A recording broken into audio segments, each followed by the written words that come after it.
Selamat datang di channel Pemuja Malam. Jangan lupa like, share, and subscribe ya. Terima kasih.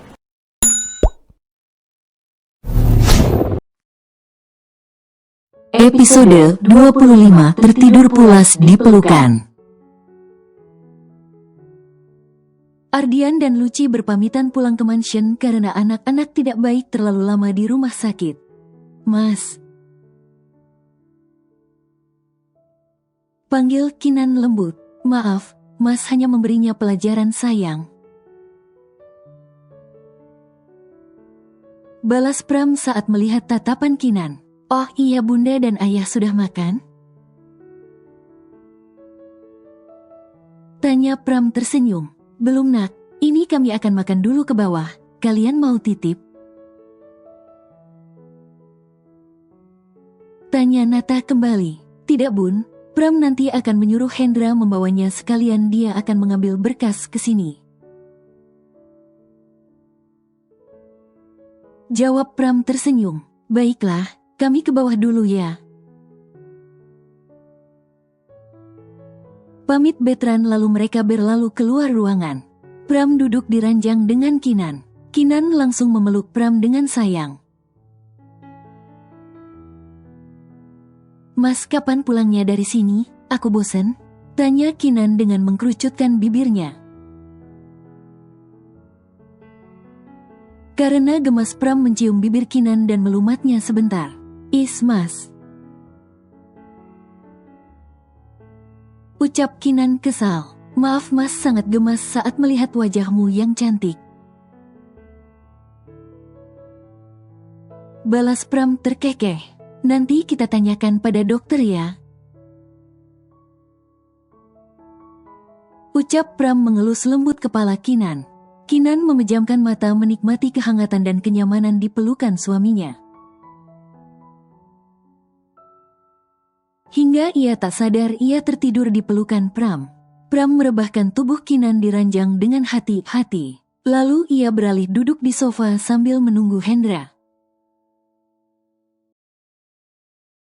Di kantor, Hendra sedang melihat laporan keuangan yang dikirim oleh Melinda barusan. Bahkan Melinda masih tetap di sana dengan sekretaris Pram. Ini ada janggal, kamu cukup ikuti perintah Baron saja, sisanya saya yang akan mengurus. Ucap Hendra dengan tenang. Baik Pak. Balas Melinda, kamu boleh keluar. Ucap Hendra. Setelah Melinda keluar, Hendra menatap Rani dengan tajam. Apa? Ucapnya ketus. Jaga kantor, aku akan mengantarkan beberapa berkas pada Tuan ke rumah sakit. Balas Hendra. Baiklah, ucap Rani. Lalu Hendra langsung pergi dari sana dengan wajah lelah dan kurang istirahatnya. Malam hari. Di ruangan Kinan hanya ada Bunda, Ayah dan Pram saja, sedangkan yang lainnya sudah pulang. Mereka akan bergantian menjaga Kinan. Mereka mengobrol dengan hangat, bahkan Kinan sangat bahagia melihat kedekatan suami dan orang tuanya.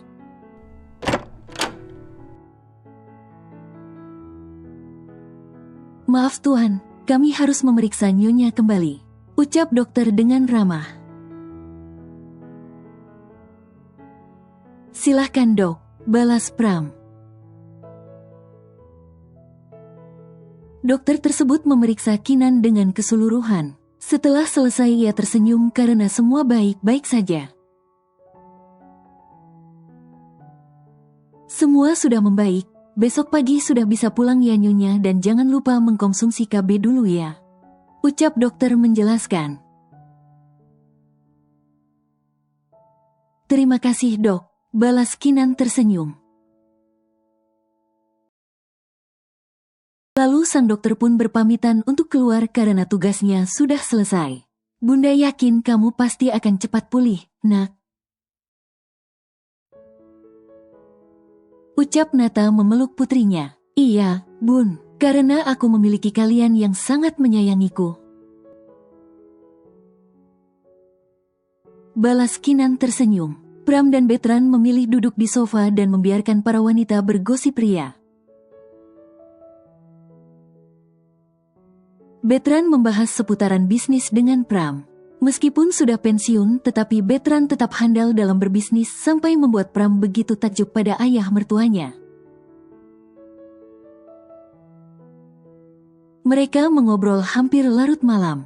Bun, tidurnya di ranjang itu bersama ayah. Ucap Pram menunjuk sang ayah mertua yang sudah tidur. Baiklah, nak. Balas Nata lembut.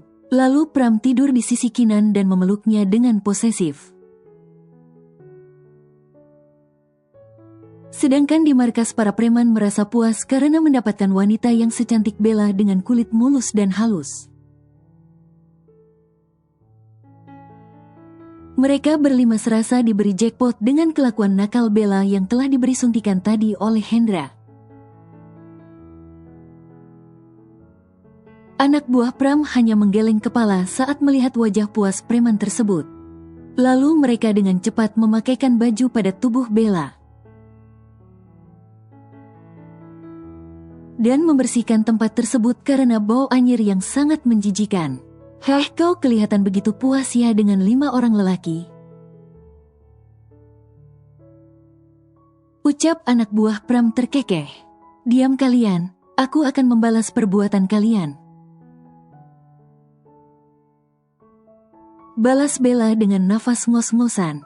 Mimpi kau, mungkin besok kau tinggal nama. Balas mereka dengan tertawa mengejek Bella. Lalu mereka membiarkan Bella yang sudah terkulai di lantai tak beralas. Hei kalian, aku minta minum, teriak Bella dengan sekuat tenaga. Apa kau kurang puas minum ma? Mereka jala. Balas salah satu dari mereka. Sialan kalian, ucap Bella dengan marah. Lalu mereka menutup pintunya dan mengunci dengan rapat. Pagi hari. Bunda dan ayah sudah bangun terlebih dahulu. Mereka duduk dengan santai di sofa ruang rawat Kinan. Mereka sengaja tidak membangunkan Kinan dan Pram yang masih terlelap di atas ranjang. Bun, apa Kinan kita bawa kembali ke negara P untuk pemulihan dan menjalankan pengobatan untuk rahimnya? Tanya Betran. Tidak usah, Mas. Kita cukup mendukung saja keputusan mereka. Bunda yakin mereka itu kuat, apalagi putri kita. Bunda yakin Kinan akan cepat sembuh. Jawab Nata dengan tersenyum. Ya sudah, Bun. Pasrah Betran.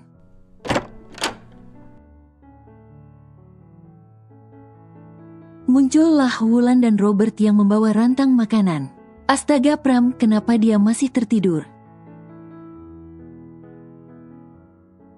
Decak kesal Wulan saat melihat putranya yang tertidur pulas di pelukan Kinan. Lalu Wulan menghampiri Pram dan memukul pelan punggungnya. Pram, bangun, apa kau tak malu mertuamu sudah bangun sejak tadi? Ucap Wulan gemas. Lenguh Kinan dan perlahan mengerjapkan matanya. Mommy, biarkan saja Mas Pram tertidur, semalam dia bergadang nemenin aku. Ucap Kinan dengan pelan. Loh, kenapa kamu bergadang sayang? Tanya Wulan kaget. Semalam aku lapar tapi pengen makan yang dijual di luar, jadi Mas Pram pergi mencari makanannya. Jawab Kinan tersenyum. Baiklah, makan dulu ya. Balas Wulan. Mereka sarapan dengan tenang, bahkan Pram hanya menggeliat saja. Hendra, Rani dan Melinda sedang berdiskusi di ruangan Pram untuk masalah keuangan yang sedang anjlok. Tuan maaf, sepertinya Pak Baron bekerja untuk seseorang agar perusahaan ini kolaps. Ucap Melinda.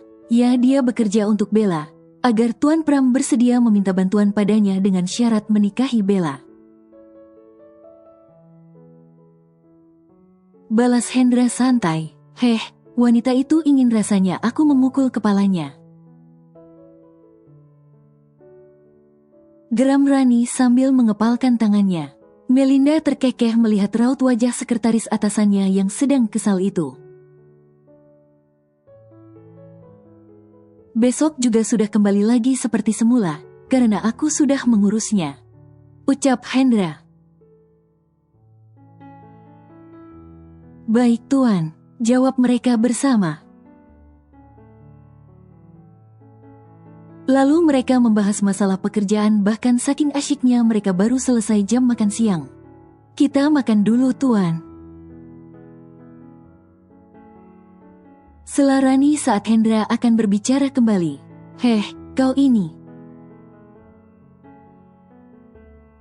Kesal Hendra.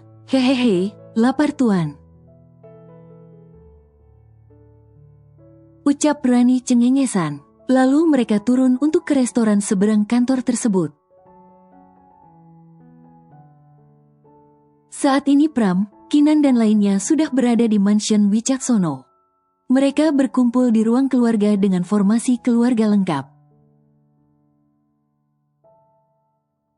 Bun, aku, Luci dan Ander akan pulang besok pagi, karena di perusahaan masih banyak pekerjaan.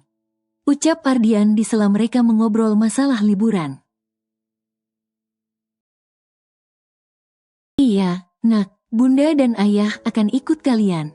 Balas Nata lembut. Loh, Bunda gak akan lama di sini? Tanya Kinan dengan wajah sedih. Tidak bisa sayang, nanti kalian saja yang datang ke sana, oke? Jawab Nata tersenyum. Gak apa-apa, nanti setelah kesehatanmu pulih kita berlibur ke sana. Ucap Pram dengan mengusap lembut kepala Kinan. Yeay, liburan, teriak Riva dengan senang. Baik loh, pasrah Kinan dengan lesu. Lalu mereka makan siang dengan tenang dan damai. Dengan penuh perhatian Pram menyuapi Kinan dengan sesekali dia juga makan. Mas, aku sudah kenyang, lirih Kinan dengan kesal. Baiklah, Mas makan dulu ya, balas Pram. Pram melanjutkan makan siangnya dengan ditemani Kinan, sedangkan yang lainnya sudah masuk ke kamar untuk istirahat. Di markas, anak buah Pram mendapat perintah agar memberi pelajaran pada Bella tapi jangan sampai mati. Mereka terus menjadikan Bella budak nafsu mereka tanpa jeda. Bahkan Bella selalu menjerit lelah saat anak buah Pram menggilirnya. Di ruangan sebelah, keluarga Saputra sangat merasa kasihan dengan nasib Bella. Tanpa mereka tahu nasib mereka juga tak kalah akan kasihannya dibanding Bella. Mereka masih belum tahu siapa yang sudah menculik bahkan meluluh lantahkan perusahaan keluarganya. Tetapi di sana juga mereka diberi makan dan tempat yang lumayan bagus. Sebelum mereka berpindah pada ruangan penyiksaan di markas tersebut, siang hari. Pram dan Hendra langsung pergi ke markas untuk menyiksa kembali Bella. Pram sebenarnya sudah ingin membunuh Bella tetapi ia ingin bermain-main sebelum menjadi malaikat mautnya. Bagaimana keluarga Saputra? Tanya Pram memecahkan keheningan di dalam mobil tersebut. Mereka biasa saja, Tuan. Mereka seperti tidak takut atau merasa bersalah. Jawab Hendra. Nanti setelah Kinan sehat, aku akan mempertemukannya terlebih dahulu, ucap Pram. Hampir 30 menit di perjalanan Pram dan Hendra akhirnya sampai di markas. Pram langsung masuk ke ruangan penyekapan Bella. Ia sudah tak sabar ingin menghabisinya. Karena sudah berani menyuruh seseorang untuk mengguncang kantor Wicaksono. Apa kalian sudah puas? Tanya Pram pada anak buahnya. Tuan, sapa mereka dengan hormat. Bersihkan terlebih dahulu, balas Pram lalu ia beralih ke ruangan sebelah.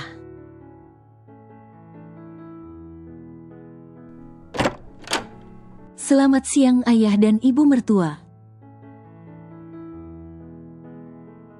Ucap Pram dengan tersenyum menyeramkan.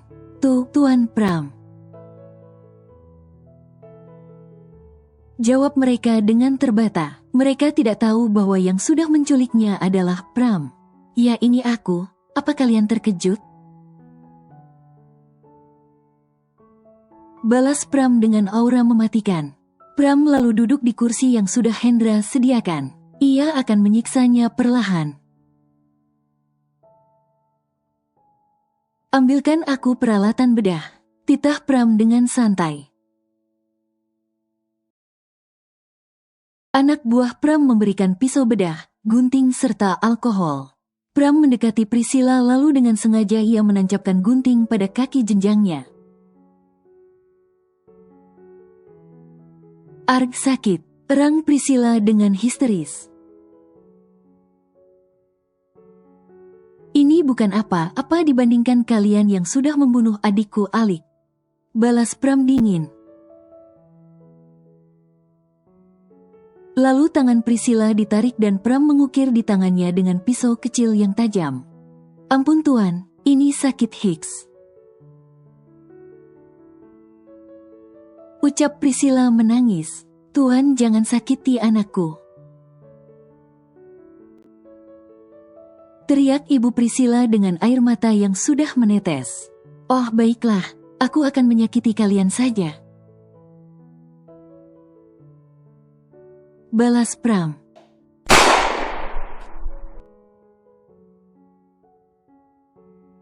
Pram menembak tepat di perut Saputra. Arg. Teriak Saputra kesakitan. Tuan aku mohon jangan sakiti kami. Ucap Saputra terbata karena menahan sakit.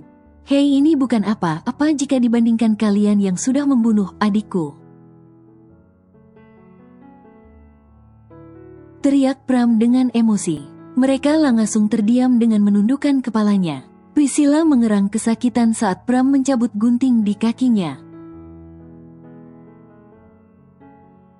Siram lukanya dengan alkohol. Titah Pram dengan emosi. Lalu anak buah Pram menyiram Priscilla dengan alkohol. Mereka tidak ada rasa ketakutan atau apapun. Arg perih. Teriak Priscilla dengan histeris. Bersambung.